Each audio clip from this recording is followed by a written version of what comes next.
Alright, 25 awesome accessories for your Sony A7 series camera or mirrorless camera. These are things that are not just a bullshit list of 25 random things that you could connect to your mirrorless camera. These are things that I actually think are really worth buying. These are mostly lower budget things.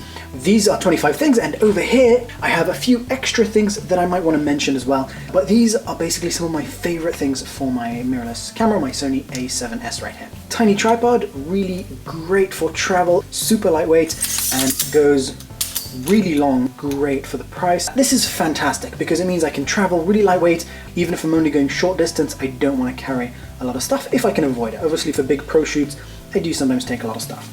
This 20-pound microphone from China, really nice, really worth the price. So this is what you're hearing right now, the HTDZ HT320A, the wind cut wind protector. Lower budget than some of the other ones, but works really well and really durable. I've had this for several years now. It's a little bit ugly now because it's got a thing there. Lavalier microphone, basically a clip-on microphone. Really useful. This one's £10 from Ultradisc. There are some other good ones for similar prices, but this is the one I use. This is the Ultradisc. This is going directly into the camera. These two from Sony, this is basically a microphone and a receiver. This on the camera with a little cable connecting it to the audio input, and that allows you to have audio from really far away, but going directly into the camera so there's no syncing in post. These are definitely not perfect, but the best I could find at the moment for something that is both cheap and compact. So yeah, I'll have a full review about these. They're not perfect, but if you want something that's more reliable, then this is the Zoom H1 recorder. It doesn't add much weight to your kit. It's actually very, very lightweight. And if I had to choose just one thing to record audio with, it would have to be this, because I can use it anywhere, even though I have to later sync it to my camera. It's just the most versatile.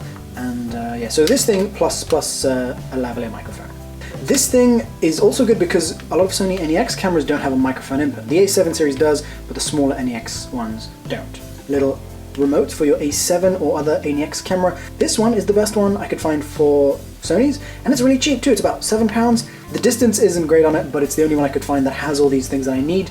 And by all these things that I need, I mean a freaking video record button. It's lovely and really, really lightweight. EX Pro batteries, they're really cheap, but also perform really well. So they had really good reviews on Amazon. I got one and I've been really happy with it. Lasts almost as long as the genuine Sony battery, about £10 per battery or whatever it costs. If you've got a Sony A7S specifically, then see my little article about these internal ND filters. Filming in a studio, really useful to have, is this AC adapter, this just wall power adapter. So you plug this into the camera and then you plug this into here, and then you've got power. This is also useful because if you have a light that fits it, this is the Aperture 160 with a little adapter, then you can use the same thing to power your lights.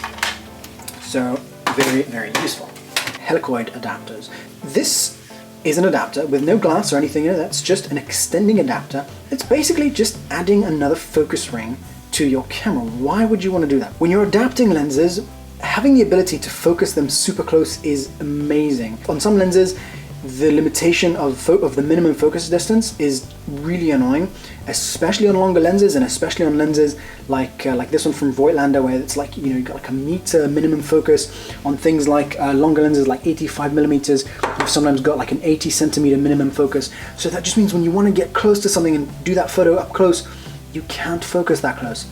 With this thing, hell yeah you can. You have it closed like this, focuses normally, doesn't do anything, obviously doesn't make any difference to the image quality or anything like that. And then you focus it like this, you focus it closer, it pulls the lens away from the camera a little bit, and you can focus closer. So with this lens, I can focus so damn close that I can touch the lens with my finger and film my own fingerprint. That's pretty damn cool. And with some lenses, it won't be quite that close, but it will make a huge difference over the original minimum focus. So I love this thing, and I have various ones. So for example, for here, I've got a much smaller one. This won't work with your native lenses like your Sony or your Panasonic lenses, but this is the Voigtlander 35mm f1.4.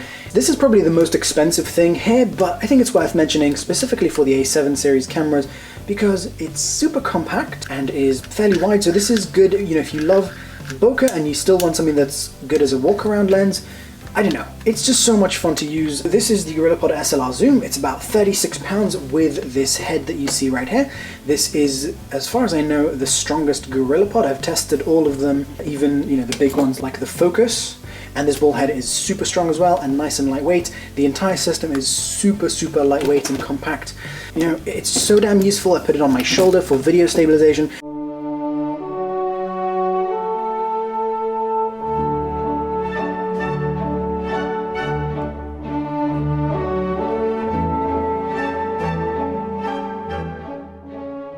Some nice bags for, you know, suitable for the size of a camera like this. So this one's from Crumpler. It's a bag that's either a side bag or a belt bag, and I really love that kind of bag when I'm working with small cameras. My cat saw a dog, so I'm waiting for her to come down from the tree, and so I figured while I'm doing that, I'll do a little review about the Crumpler case that I'm taking with me today. I also have this one, a larger one from Crumpler. It's great for having spare lenses on you, or just carrying your camera and your accessories. A lot of the time if I go shooting just for fun with a small camera, this is what I'd take with me. And I even love these kind of bags when I'm working with larger cameras, but I want to have accessories on me all the time during the shoot. And another quick bag recommendation, the Flipside 408W, which is just very safe because it only opens from the inside. A great backpack if you want to carry more stuff than just a few little things. A case for accessories. I am currently looking for a smaller one because this is good for a backpack, but not good for like a little side bag. A strap for your camera. So I would say one of my favorites, these little guys from Flash Q, trigger for flashes. So you put that thing there, and then you put this on the flash, and then you fire the flash from far away. And so they're intended to be sleek looking and really portable for mirrorless cameras, because a lot of other ones are quite a bit bulkier. I'm sorry, I don't have any super tiny flashes to show you in this video, but I will review some as soon as I can. The only big lens I'll talk about in this video is the Samyang 85mm f1.4. It's about 200 pounds because it's one of Samyang's first lenses. So while it's got the Samyang quality, it doesn't have the raised prices. Tons of bokeh and still fairly compact. So it would be roughly that size compared to the camera. That does bring up a really important point. When you're buying lenses from Samyang, do not buy them in the native mount for that camera. Buy them in Canon or Nikon mount and use an adapter. Why? Because if you buy this in a mount specifically for this camera, then your lens, first of all, will be very bulky. So it will be this size. It won't be like this, like the photo. A lot of the time they show the photo of the version that works for Canon in the listing, and then the one you actually get will be way bulkier than the photo you see. So what that means is that if you buy several Samyang lenses, which you know I have, I love the Samyang lenses, so you have all your lenses bulky instead of just all of them slightly smaller plus one adapter. So the total would be bulkier if you got them in the native mount. The other thing is that if you get in the Sony mount, then you can't do these awesome things like allow it to focus closer and things like other things you can do with adapters. So you can have adapters for mirrorless cameras that have internal filters that hold filters for you behind the lens. You have adapters that turn your camera from a crop sensor camera into a full frame camera by playing around with the light coming from the lens. So there's so many cool things that you can do if you buy this in a Canon or Nikon mount.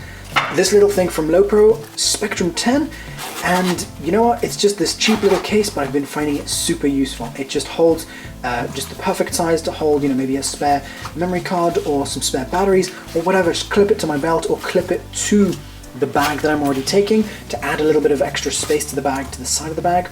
It will fit some lenses. I don't know, this one's really tiny, but the Samyang won't be able to close if I put that in there.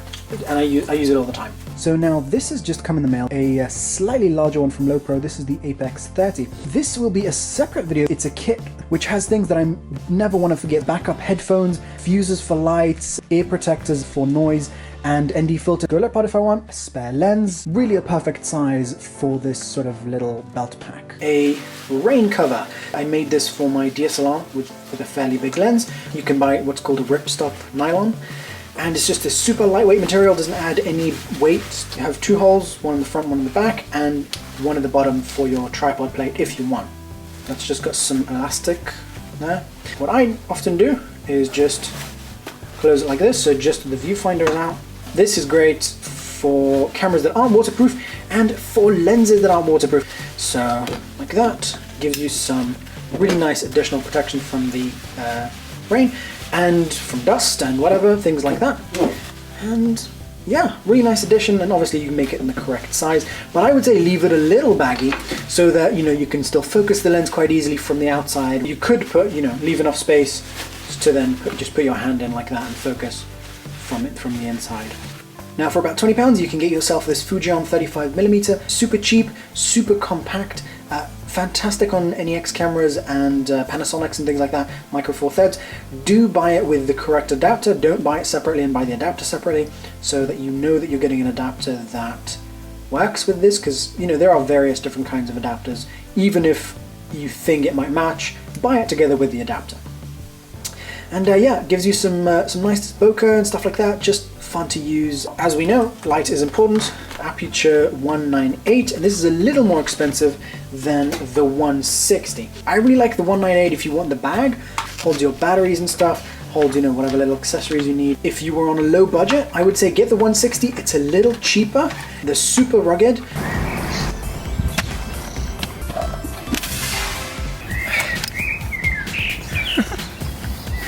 It still works.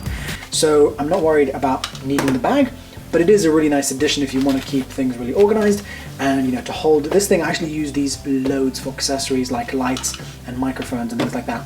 One final honorable mention, the GlideCam HD 1000 is still my favorite stabilizer. Fairly compact and can fold down into a bag. I will have links down below to everything. I hope you found this helpful, and of course feel free to ask me questions. Alright guys, thanks for watching. Visit my channel for lots more awesome filmmaking and photography videos like lighting techniques, DIY projects, behind the scenes tutorials, cameras, lenses, adapters, shoulder rigs, stabilizers, flashes, LEDs, microphones, bags, straps, studio backgrounds, tripods, float heads, sliders, multi-tools, and lots more cool stuff.